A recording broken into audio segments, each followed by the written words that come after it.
Hi friends, ఎలా ఉన్నారు? బాగున్నారా? నేను బాగున్నాను. మీరందరూ కూడా బాగుండాలని కోరుకుంటున్నాను. సో ఇది మార్నింగే అండి, 7 అవుతుంది. ఈరోజు వచ్చేసి ఫ్రైడే అని చెప్పి ఇల్లు కడిగి ఇంకా బయట కూడా అంతా కడిగేసానండి. ఇక్కడైతే ముగ్గులు పెడుతున్నాను.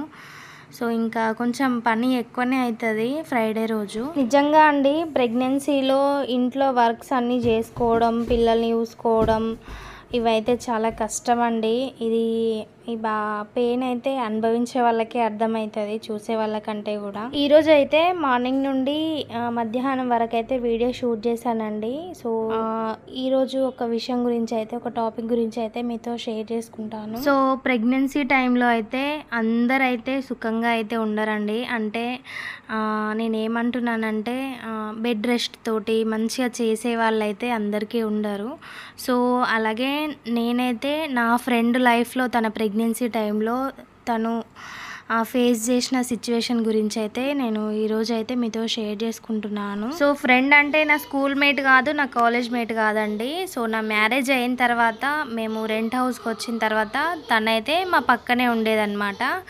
సో తను నాకు అలా ఫ్రెండ్, 3 years ఫ్రెండ్షిప్ అనమాట మాది. సో తనకి మ్యారేజ్ అయిన తర్వాత 5-6 yearsకి ప్రెగ్నెన్సీ వచ్చిందండి. అప్పటి వరకు అయితే తనకి ప్రెగ్నెన్సీ రాలేదు, చాలా రకాల మెడిసిన్స్ వాడింది. సో తనకు కన్ఫర్మ్ అయిన తర్వాత అయితే వాళ్ళ హస్బెండ్ తను అయితే చాలా హ్యాపీగా ఫీల్ అయినరండి. సో ఇంకా వాళ్ళ ఫ్యామిలీ వాళ్ళకి చెప్తే వాళ్ళైతే ఇంకా ఎవరైతే రాలేదు, వాళ్ళ అత్తమ్మ వాళ్ళు ఏదో ఫోన్లలో అట్లా మాట్లాడి ఊరుకున్నారు. ఇంకా తనకి 3rd month అప్పుడు ఒకసారి అయితే వాళ్ళ అత్త వచ్చి చూసి వెళ్ళిందండి. వాళ్ళ అత్త వచ్చినా కూడా అయ్యో మరి ఇన్ని రోజుల తర్వాత కన్ఫర్మ్ అయిందే, నా కోడలికి నేను ఎందుకు ఇవన్నీ పనులు చెప్పాలి అనేసి అయితే తను ఊరుకోదండి. నిజంగా అత్తలందరూ ఇట్లనే ఉంటారని నేను అనను, కానీ కొంతమంది అయితే అట్లనే ఉంటారండి. సో తనైతే ఆమెకైతే ఇంకా గొడ్డు చాకిరీ చేసేదండి. ఆమె బట్టలు పిండేది, ఇంటి నిండా పని అయితే చేసేది. మళ్ళీ ఆమె అక్కడ వాళ్ళ ఇంటి దగ్గర టిఫిన్లు అవి తింటుందో తినదో కానీ మార్నింగ్ 8:30-9 కథం టిఫిన్లు, ఇడ్లీ, దోశ, వడ, పూరి ఇట్లాంటివన్నీ చేయించుకొని తినేది. మళ్ళీ 12 లంచ్, ఈవినింగ్ 4 స్నాక్స్, చాయ్, మళ్ళీ ఈవినింగ్ నైట్ డిన్నరు, ఇవన్నీ కూడా తనే చేసేదండి. నేను చూసేదాన్ని అనమాట, మరి ఇంత దారుణంగా ఉంటారా అనేసి. ఇంకా చేసేది పాపం. ఆమె ఏం కూడా అనకపోయేది. ఏమన్నా అందామంటేనేమో ఏదన్నా అంటది, తిడుతుంది, గొడవ అవుతుంది. ఈ టైంలో నేను గొడవ పెట్టుకోవడం ఎందుకు అనేసి తనైతే ఊరుకునేది. సో అట్లా ఒక 2-3 days 4 days ఆమె 3rd month అప్పుడు ఉండి వెళ్ళిపోయింది. మళ్ళీ ఒకసారి ఆమె రావడం పాపం తినని చూడడానికి కాదండి, ఆమెకి ఏదైనా ఇబ్బంది, హెల్త్ ఇష్యూస్ వచ్చినప్పుడు ఆ అమ్మాయి దగ్గరికి అయితే, మా ఫ్రెండ్ దగ్గరికి అయితే వచ్చేది. మళ్ళీ ఒకసారి 7th month అప్పుడేమో ఒకసారి వచ్చిందండి. సో ఒకసారి వచ్చి ఇంకా 15 days 20 days దాకా ఉన్నదండి 7th monthలో. సో 7th monthలో ఇంకా ఫుల్ ఇంకా చాకిరీ అండి పాపం. ఆమె అయితే అసలు అయ్యిందే ఆమెకు 6 years తర్వాత ప్రెగ్నెన్సీ అందింది. డాక్టర్ కూడా కొంచెం రెస్ట్ ఉండాలి, కొంచెం గర్భసంచికి ప్రాబ్లం ఉంది అనేది అయితే ఆమె చెప్పిందండి డాక్టర్ అంట. సో ఇంకా అట్లాంటప్పుడు వాళ్ళు ఏంటంటే ఎంత కేర్ఫుల్గా చూసుకోవాలంటే అంత కేర్ఫుల్గా చూసుకోవాలి. పాపం వాళ్ళ హస్బెండ్ అయితే చాలా మంచి అతనండి. ఇంకా వాళ్ళిద్దరు ఉన్నప్పుడు బాగుండేది, ఆమె హెల్తీగా ఉండేది, మంచిగా ఉండేది. వాళ్ళ ఆయన కూడా హెల్ప్ చేసేవాడు. ఇంకెప్పుడైతే వాళ్ళ అమ్మ వస్తుందో ఇంకా వాళ్ళ ముందు ఏం పనులు చేయరాదు కదా అండి. అమ్మ ముందు పని చేస్తే మొత్తం కొంగున చుట్టుకుంటుంది, అది ఇది అని అంటారు కదా. ఇంకా వాళ్ళ అమ్మ వచ్చినప్పుడు వాళ్ళ హస్బెండ్ అయితే ఏం పని చేయకపోయేది. ఇంకా ఏమైనా గిన్నెలు క్లీన్ చేసుకోవడం, ఫుల్ గంప నిండా బౌల్ అయితే ఆ బౌలన్నీ బయట వేసుకొని తోమేది. వాళ్ళ అమ్మ బట్టలు, వాళ్ళ ఆయన బట్టలు, ఆమె బట్టలు 7 months పొట్టేసుకొని ఆ బట్టలన్నీ ఉతికేది, ఇల్లు వంగి వంగి ఊడ్చేది. ఆమెకి ఏం లేదండి, ఆమెకు టిఫిన్లు చేసి బల్ల మీదకి, బెడ్ మీదకి అందియాలి, ఆమె కూర్చున్న కాడికి వంట చేసి అన్నం ప్లేట్ అందియాలి. మరి ఇంత దారుణంగా చేయించుకునేదండి. ఆమెకు కూరగాయలు ఒక్కటి కట్ చేసి ఇచ్చేది అంతే. ఇంకా ఆ టైంలో పాపం ఆమెకు వామిటింగ్స్ అనేటివి 5-6 మంత్స్ దాకా అట్లనే ఉండేటి. ఆమె ఏం కూడా తినకపోయేది. ఆ 7th మంత్లో ఏమైనా తిందామన్నా కూడా తినేటట్టు ఉండకపోయేది. ఈమె అన్ని పనులు చేయించుకున్నాడు. అస్సలు ఫుల్ అంటే ఫుల్ ఇంకా చాకిరీ అయితే చేయించుకునేదండి. ఏం పని కూడా ఇటున్న పుల్ల అటు పెట్టకపోయేది వాళ్ళ అత్త.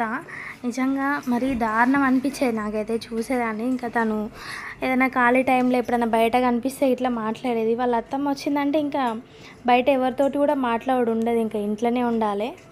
ఇంకా అందరు ఇట్లనే ఉంటారా అని అప్పుడప్పుడు అనిపిస్తుందండి.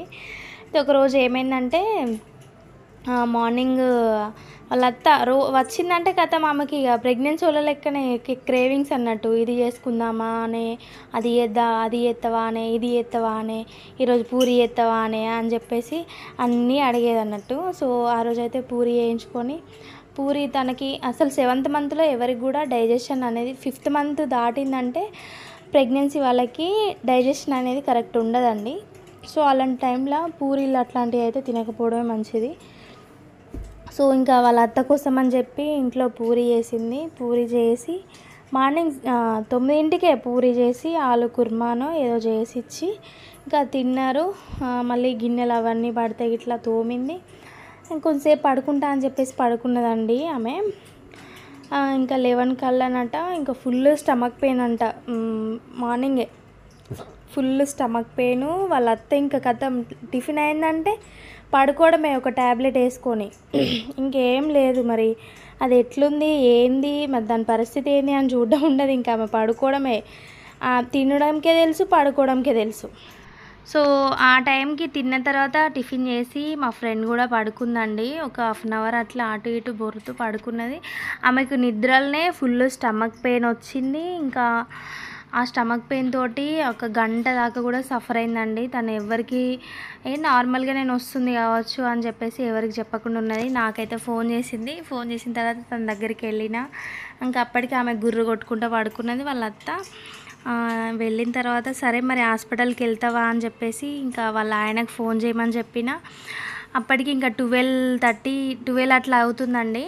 వాళ్ళ అత్త మెల్లిగా లేచి ఆనే వంట చేయవా అనే అనుకుంటూ లేస్తుందండి. సో నాకైతే భలే కోపం వచ్చింది. ఆమెమో ఇట్లా ఆయాసపడుతుంది, అమ్మ అయ్యా అంటుంది. మాట్లాడే ఓపిక కూడా లేదు తనకి అసలు. ఆనే వంట చేయవానే, తోటకూర కొయ్యి వంట చేయి అని చెప్పేసి అయితే అంటున్నది. సో నిజంగా పాపం కడుపు నొస్తుందన్నా కూడా వంట చేయని అంటుందండి. ఇంకా ఈలోపు వాళ్ళ ఆయన కూడా వచ్చిండు హాస్పిటల్ తీసుకెళ్ళడానికి. ఈమె పాపం నైటీ మీద ఉంది. తను డ్రెస్ వేసుకోవడానికి కూడా ఓపిక లేదు, అంత కష్టంగా డ్రెస్ అయితే వేసుకుంది. తను హాస్పిటల్ వెళ్ళే టైంకి ఏమంటుందంటే వాళ్ళ అత్త, ఇగో వంట చేసి పోవే నాకు ఆకలి అవుతుంది అని చెప్పేసి అంటున్నదండి. నిజంగా గింత సాడిస్టులు ఉంటారా అసలు? పాపం ఆమెనైతే మనిషిలాగా కూడా చూడకపోయేది. సరే ప్రెగ్నెన్సీ తోటి ఉన్నది, ఎంత బాగా చూసుకోవాలి, లేటుగా అయింది అని చెప్పేసి అయితే లేనే లేదు. ఇంకా వాళ్ళ హస్బెండ్ అయితే వాళ్ళ అమ్మని తిట్టిండు, వంట చేసుకోవస్తలేదా నీకు, అది కడుపు నొస్తుందని హాస్పిటల్ తీసుకుపోమని చెప్తే నువ్వు ఇట్లా వంట చేసిపో అని చెప్పి అంటావా? వాళ్ళ ఆయన అయితే కోప్పడ్డాడండి. ఇంకా ఆమె హాస్పిటల్కి వెళ్ళింది. అక్కడ వెళ్ళి ఇంకా హాస్పిటల్లో మెడిసిన్స్ ఇంజెక్షన్ ఏదో వేసుకొని వచ్చింది. స్టమక్ పెయిన్ తగ్గిన తర్వాత వచ్చేసరికి అయితే 3 అట్లా అయిందండి. వచ్చేదాకా కూడా తినకుండానే వంట చేయకుండానే ఉన్నదండి. సరే పాపం మరి అది కడుపు నొప్పితోటి హాస్పిటల్కి వెళ్ళింది. వచ్చే వరకు అయితే ఏదో ఒకటి వంటను ఏదో ఒకటి చేసి పెడదాంలే అనేసి అయితే ఆమె తను వచ్చేదాకా కూడా ఏం చేయకుండా అయితే ఉన్నదండి. ఇంకా మళ్ళీ తనే వచ్చిన తర్వాత వంట అది చేసి వాళ్ళ ఆయనకు పెట్టి ఇంకా అందరు కలిసి అన్నం తిన్నారండి. సో నాకైతే ఒకటి అనిపించింది, ఈరోజు కోడల్ని కూతురులాగా చూసుకున్నప్పుడే తర్వాత రోజులల్లో కోడలు కూడా తల్లిలాగా చూసుకుంటుంది. సో అది మర్చిపోయి అయితే కొంతమంది అత్తలైతే అసలు బిహేవ్ చేస్తూ ఉంటారు, మనిషిలాగా కూడా చూడరండి కొన్ని టైంలల్లో. సో ఆమెకైతే ఫ్యామిలీ బ్యాక్గ్రౌండ్ లేక అవన్నీ కూడా అనుభవించుకుంటూనే ఉండేది. కానీ ఇప్పుడు వాళ్ళ అత్త సిచ్యువేషన్ అయితే చాలా బ్యాడ్గా ఉందండి. కానీ అవన్నీ ఏవి కూడా గుర్తుపెట్టుకోకుండా వాళ్ళ అత్తకైతే సేవ చేస్తున్నది తను. సో ఇప్పుడైతే వాళ్ళ అత్తకి అనిపించాలి నేను ఇంత కష్టపెట్టుకున్నా అంత కష్టపెట్టుకున్నా అని. సో ఓన్లీ అత్తల గురించి అని కాదండి, ప్రతి ఒక్కరికి నేను చెప్తున్నాను, ఈరోజు నేను బాగున్నాను ఎప్పుడు మురవద్దండి, ఒకరిని మాట అనద్దు, రేపటి రోజున ఏం జరిగేది కూడా తెలియదు. అండ్ అత్తలకి ఒక రిక్వెస్ట్ లాగా నేను చెప్తున్నానండి, అట్లీస్ట్ ప్రెగ్నెన్సీ టైంలోనన్నా వాళ్ళకి కొంచెం రెస్ట్ ఇవ్వండి, ఇబ్బంది పెట్టకండి. అండ్ తను ఆ 7th మంత్లో ఉన్నప్పుడే వాళ్ళ అత్త ఏమన్నదంటే, ఆ పాప పుడితే నేను హాస్పిటల్కి కూడా రాను, అసలు ఎత్తుకోవడం కూడా ఎత్తుకోను అని చెప్పేసి అన్నదండి. నిజంగా ఎంత దారుణం అండి, ఇంకా ఏ కాలంలో ఉన్నారో అసలు మనుషులు అర్థం కాదు. కోడలంటే ఎప్పుడు ఇంట్లో పని చేసుకుంటే పని మనిషి లాగానే కాదండి, కోడల్ని కూడా కూతురులాగా చూసుకుంటే మిమ్మల్ని కూడా తల్లిలాగా చూసుకుంటుంది. ఇది ఒకటి గుర్తుపెట్టుకోండి, ఎప్పుడు కోడల మీద పడి ఏడవడం కాదు, మీరు కూడా మారడానికి ట్రై చేయండి. అండ్ మా ఫ్రెండ్ వాళ్ళ అత్త అయితే తను ఆమె ముంగట, వాళ్ళ అత్త ముంగట చైర్లో కూర్చున్నా, సోఫాలో కూర్చున్నా, బెడ్లో కూర్చున్నా చాలా ఫీల్ అయ్యేదండి. అంటే కొంతమంది ఇళ్ళల్లో ఏంటంటే అత్తల ముందట పైన కూర్చోవద్దు అన్నట్టు, అంటే ప్రెగ్నెన్సీ టైంలో కూడా ఇంకా కిందనే కూర్చుంటారా, అంటే కింద కూర్చోవాలి, ఇంట్లో పనులన్నీ చేయాలి, అప్పుడే నార్మల్ డెలివరీ అవుతుంది, మేము చేయలేదా, మేము చూడలేదా ఇవన్నీ అని చెప్పి మాట్లాడుతూ ఉంటారండి. సో ఇప్పటి ప్రెగ్నెన్సీలు అన్నీ కూడా ఒకప్పట్లాగా కాదండి, ఒకప్పుడు న్యాచురల్గా ప్రెగ్నెన్సీ వచ్చేది, ఇప్పుడు మెడిసిన్ వాడితే కానీ ప్రెగ్నెన్సీ వచ్చే సిచ్యువేషన్ అయితే లేదు. సో అలాంటప్పుడు కింద కూసో మీద కూసో ఆ పని చేయి ఈ పని చేయి అని చెప్పి అయితే సతాయించకండి ప్రెగ్నెంట్ లేడీస్ని. నాకైతే నిజంగా అండి చాలా కోపం వస్తుంది, ఎవరైనా నన్ను అట్లా అంటే కనుక నేను మొహం మీదనే చెప్పేస్తూ ఉంటా. సో సాడిస్టుల బుద్ధులు అన్నీ కూడా కోడల మీద రుద్దకుండా, ఒకప్పుడు మనం కూడా కోడలు లెక్క వచ్చిన వాళ్ళమే ఒక అత్తకి అని చెప్పేసి అయితే అదైతే గుర్తుపెట్టుకొని మీరైతే మంచిగా చూసుకుంటే బాగుంటుందండి. అత్తలు కోడళ్ళు అందరూ బాగుండాలి, అత్త కోడలు మంచిగా చూసుకుంటే కోడలు కూడా అత్త మంచిగా చూసుకుంటుంది. సో ఇది ఈరోజు video. Okay bye, thank you for watching.